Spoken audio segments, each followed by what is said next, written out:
አክብሮታዊ ሰላምታችን በያላችሁበት ድረስ የተወደዳችሁ የኢትዮ ፎረም ቤተሰቦች እነሆ የዕለቱን ዘገባዎቻችንን ከዚህ እንደሚከተለው ወደ እናንተ ማድረስ ጀመርን። አበይት ነጥቦቹን በቅድሚያም ከባዱ ስህተት እንዳይደገም ሲሉ ጀነራል ሳሞራ ዩኑስ ገለጹ። የጦር ጀነራሎቹ ያልተጨበጠ ወሬ እየለፈፉ ነው ሲሉም አብራርተዋል። ሰሙታላችሁም። ክፍለ ጦሮቻቸው የተደመሰሱባቸው ጀነራሉ እየተዋጋን ያለነው ከሰውነት ከወረዱት ጋር ነው ብለዋል። የፋኖ ኃይሎች ስትራቴጂክ ከተማ ዙሪያን ጨምሮ የሚያደርጉት ውጊያን ቀጥሏል። የመከላከያ ሰራዊቱን በሰሜን ወሎ ዞን የተለያዩ ቦታዎች ላይ ውጊያ ማከናወኑን አሳውቋል። በዝርዝር የምንመለከተው ጉዳይ ይሆናል። አቶ ጀዋር መሐመድ በድሬዳዋ ጉዳይ በአብይ አህመድ ቢሮና ደህንነቱ በኩል እየተደረገ ነው ያሉትን ጉዳይ አንስተዋል። የቀድሞ የጠቅላይ ሚኒስትሩ የቅርብ ሹም ደግሞ አብይ አህመድ ድሬዳዋን እንደ ወልቃይት እየተጠቀሙባት ነው ሲሉ ተናግረዋል። ታደምጡታላችሁም። የሻዕቢያው ደጋፊ ከእስራኤል ተባሯል። ጠቅላይ ሚኒስትር ቤንያሚን ኔታንያሁ ከዚህ በፊት እንዴት ኢሳያስን እየደገፋችሁ እዚህ ጥገኝነት ትጠይቃላችሁ ብለው መናገራቸው ይታወሳል። ይህ በእንዲህ እንዳለ ሰዎችን በህገወጥ መንገድ በማዛወር በተጠረጠረ አንድ ኤርትራዊ ላይ በኔዘርላንድስ የክስ ሂደቱ ተጀምሯል። ሌላኛው መረጃችን ነው። በኦሮሚያ ክልል ሌላ ጥቃት መፈጸሙን ፓርቲው ገለጸም። ታፍነው የተወሰዱ አርሶ አደሮችም አሉ። ጥቃቱ በዓላማና በጥንቃቄ የደረሰ ነው ብሎታል። ሰሙታላችሁ። የአሜሪካው ፕሬዝዳንት ዶናልድ ትራምፕ የክርስቲያኖች ጥቃትን በተመለከተ በናይጄሪያ ጦር እናዘምታለን ማለታቸውን ተከትሎ ምላሾች እየተሰጡ ናቸው። ከወደ ቻይና የተሰጠውም ይገኝበታል። የተወደዳችሁ የኢትዮ ፎረም ቤተሰቦች አብራችሁን ስትቆዩ እነዚህንና ሌሎችንም መረጃዎችን ታደምጣላችሁ። ሰናይ ቆይታ ይሆንላችሁ።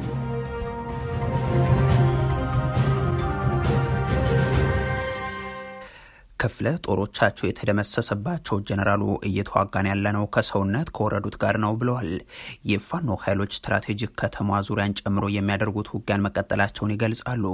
የመከላከያ ሰራዊቱን በሰሜን ወሎ ዞን የተለያዩ አካባቢዎች መዋጋቱን አሳውቋል። በሶስተኛ ዓመት ውስጥ የሚገኘው የአማራ ክልሉ ጦርነት የተለያዩ ስያሜዎች ሲሰጡት ሰንብተዋል። ስልጣንን በኃይል ለመያዝ የሚንቀሳቀሱ ዘራፊዎች፣ የሽፍታዎች፣ የጠቅላዮች ወዘተ ሲባልም ከርሟል። ከሰልፍ ወደ ሰይፍ የተቀየረው የክልሉን ወጣቶችን እንቅስቃሴ ባለፉት ተከታታይ ወራት ደግሞ ሻዕቢያ ጭምር እየተጠቀሰ የባንዳዎችና የተላላኪዎች እየተባለም ነው። በእርግጥ ባንዳው ማን ነው የሚለውን የሚያውቁት ግን ሻዕቢያን ወደ ሀገር ውስጥ አስገብተው መቶ ሺዎችን ያስገደሉት እነዚሁ ሰዎች ይሆናሉ።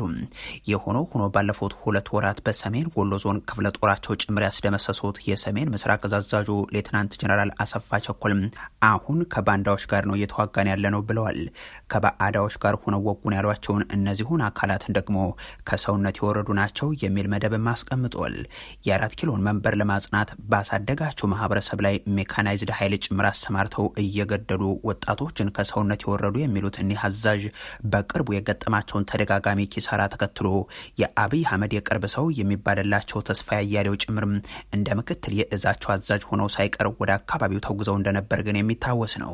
የሆኖ ሆኖ በዚሁ በሰሜን ወሎና ደቡብ ጎንደር አዋሳኝ ቀጠና የሚደረገው ውጊያ ግን አሁንም እንደቀጠለ ይገኛል። የፋኖ ኃይሎች ቀጠናውን በማገናኘት እንደ ስትራቴጂክ ስፍራ ወደምትቆጠረው ጋሸና የሚወስዱ 3 መንገዶችና በቅርብ ርቀት ያሉ 2 ከተሞችን መያዛቸውን ይገልጻሉ። የጋዞ ወረዳ መቀመጫ ስታይሽና ኮን ትናንት የነበሩ ውጊያዎች ደግሞ የቀጠናው ወቅታዊ መገለጫ ናቸው። የመከላከያ ሰራዊቱን በዚህ አካባቢም ባይሆን በዚሁ በሰሜን ወሎ ዞን የተለያዩ ቦታዎች ላይ ውጊያዎችን ስለማድረጉ ገልጿል። ጸበለት በተባለ ስፍራና በሀብር ወረዳ ነው ከጽንፈኛ ኃይሉ ጋር ተዋጋው ያለው። የክልሉ አርሶ አደር ሰብሉን መሰብሰብ የጀመረበት በዚህ ወቅት በየቀየው በተለያየ ስፍራ የሚፈጸመው ጥቃትና ውጊያ ግን አሁንም እንደቀጠለ ነው። ከጎጃም ቀጠና ጃዌ እስከ ማዕከላዊ ጎንደር አለፋ ሻውራ፣ ከዛም እስከ ምዕራብ ጎንደር ቋራና እስከ ሱዳን ድንበር መተማ አካባቢ ድረስ ያለው የዚህ ሳምንት ውጊያ የዚህ ማሳያ ይሆናል።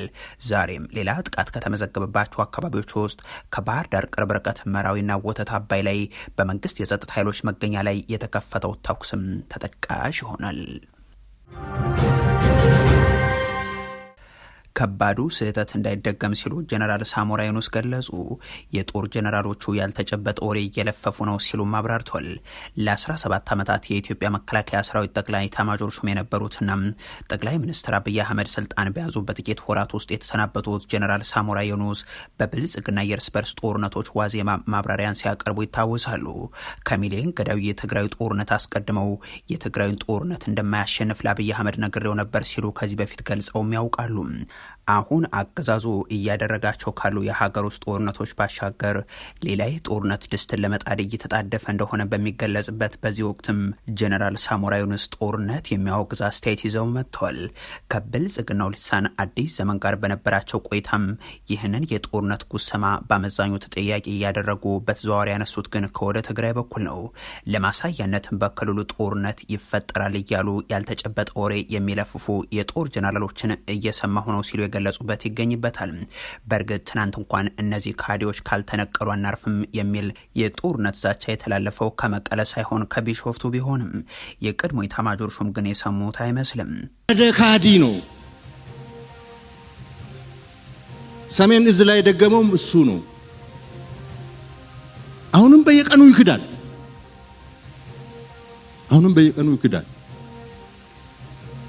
የሆነ ኢትዮጵያ ውስጥ የተፈጠረ የክደት መንፈስ የክደት ኃይል ነው። ይሄ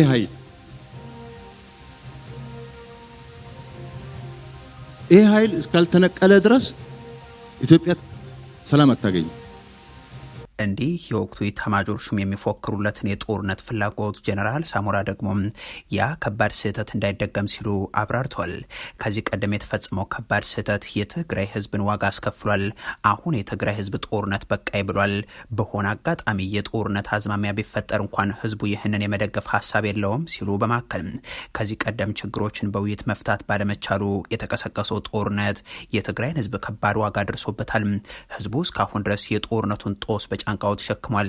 እንደዚህ አይነት ከባድ ስህተት መደገም የለበትም። ጦርነት ብታሸንፍም ባታሸንፍም ጣፋጭ ሆኖ አያውቅም። በርካታ ወጣት ህይወቱን አጥቷል። እናቶችን በሀዘን ተቆራምደዋል፣ ተቸግሯል። በመሆኑም ህዝቡ በተደጋጋሚ ውጊያ ውስጥ ሊማገድ አይገባም እያሉም ቀጥሏል። የትግራይ ወታደራዊ አዛዦችን የጦርነት ስጋት የግል ሀሳባቸው ሊሆን ይችላል የሚሉት ጀነራል ሳሞራ እኔ የምላቸው ግን በትግራይ ክልል ያለውን የጸጥታ ችግር መፍታት ላይ የመጀመሪያ ጉዳያቸውን እንዲያደርጉ ነው ሲሉም ነው የተናገሩት። ብልጽግና ሻዕቢያንና የውስጥ ኃይሎቹን አስተባብሮ ጀነራል ሳሞራ ዩኑስም ከዚህ በፊት ራሳቸው ጄኖሳይድ ሲሉ የጠሩትን ጦርነት በትግራይ ክልል ሲያካሂድ በአመዛኙ በዝምታ ነበር ያለፉት። ጀነራሉ ህዝቡ ሌላውን የኢትዮጵያ ህዝብ አልበደለም፣ ከኢትዮጵያ ህዝብ የተውጣጣ ሰራዊት ግን ጨፍጭፎታል ሲሉ ተናግረውም ነበር። ይህንን ሰራዊት ያስተባበሩት ጠቅላይ ሚኒስትር አብይ አህመድ ጀነራል ሳሞራን በጦርነቱ ወቅት ጌታቸው አሰፋ ላሰራ ብሎ ሲያስቸግረኝ ሳሞራ ግን ለውጡን የሚደግፍ ነበር ሲሉ አሞካሽቷቸው እንደነበር የሚታወስ ሲሆን ጀነራል ሳሞራም አብይ ወደ ስልጣን ከመምጣታቸው በፊት በነበሩ የመጨረሻዎቹ ወራት እንዲታሰሩ አለማድረጋቸውን ትክክለኛ ውሳኔ አድርገው ሲገልጹ ተሰምተውም ያውቃሉ። ሚሊዮኖችን ገድሎ ቢሊዮኖችን ማውድሞ መቶ ሺዎች እንዲደፈሩ ያደረገውን ይህንን በትግራይ ህዝብ ላይ የተከፈተን ዘመቻም ስለምን መመከት አልፈለጉም ሲባሉም ያልተዘጋጀውበትን ጦርነት አልገባም ብዬ ቀርቻለሁ፣ ከትግራይ በኩል ጥሪ ያደረገልኝ ሰውም አልነበረም የሚል ምላሽ መስጠታቸውም አይዘነጋም። አቶ ጀዋር መሐመድ በድሬዳዋ ጉዳይ ላይ ከአብይ አህመድ ቢሮና ደህንነቱ በኩል እየተደረገ ነው ያሉትን ጉዳይ አንስቷል። የቀድሞ የጠቅላይ ሚኒስትሩ ሹመኛ የነበሩ ሰው ደግሞ አብይ አህመድ ድሬዳዋን እንደ ወልቃይት እየተጠቀሙ ነው ሲሉ ተናግሯል። ህዝብን በግጭት ውስጥ ለማቆየት ያግዘናል፣ በጸቦች መካከል አስታራቂ የሆኑ በመቅረብ ስልጣናችንን ያራዝምልናል ያሉትን ሁሉ ከማድረግ የማይቆጠቡት የ4 ኪሎ ሹማምንት ከሰሞኑም የድሬዳዋን ነገር አንስተው ውጥረት ፈጥሯል። ወልቃይትን የአማራና የትግራይ ህዝቦች ግንብ አድርገው እንደ ካርድ እየተጠቀሙ የቀጠሉት ጠቅላይ ሚኒስትሩ ይህንን አካባቢ ከድሬዳዋ ጋር አስተሳስረው በቅርቡ በፓርላማው ንግግር አድርገውም ነበር። ድሬዳዋ የኦሮሚያ ክልል አካል ነበረ በህገ መንግስቱ። ሶማሌዎች እና ኦሮሞዎች ወንድማማች ሆነው ለብዙ ዓመት ኖረዋል። ድሬዳዋ ጋር የይገባኛል ጥያቄና ክርክር ተፈጠረ። ሲፈጠር በኢህአደግ ዘመን በዚህማ አንጨቃጨቅም፣ ድሬዳዋ ከኦሮሚያ ይነጠልና ለፌዴራል መንግስት ይሁን፣ ሶማሌ አንዱን ተርም ከንቲባ ይሁን፣ አንዱን ተርም ኦሮሞ ከንቲባ ይሁን ብለው አስማሙ። ይሄ ግን ህገ መንግስት ላይ የለም። ይህ ንግግራቸው ከጅግጅጋው ተላላኪያቸው ሙስጠፋ መሐመድ ውጭም በቀረው የሶማሌ ማህበረሰብ ዘንድ ተቃውሞ አስነስቶባቸዋል።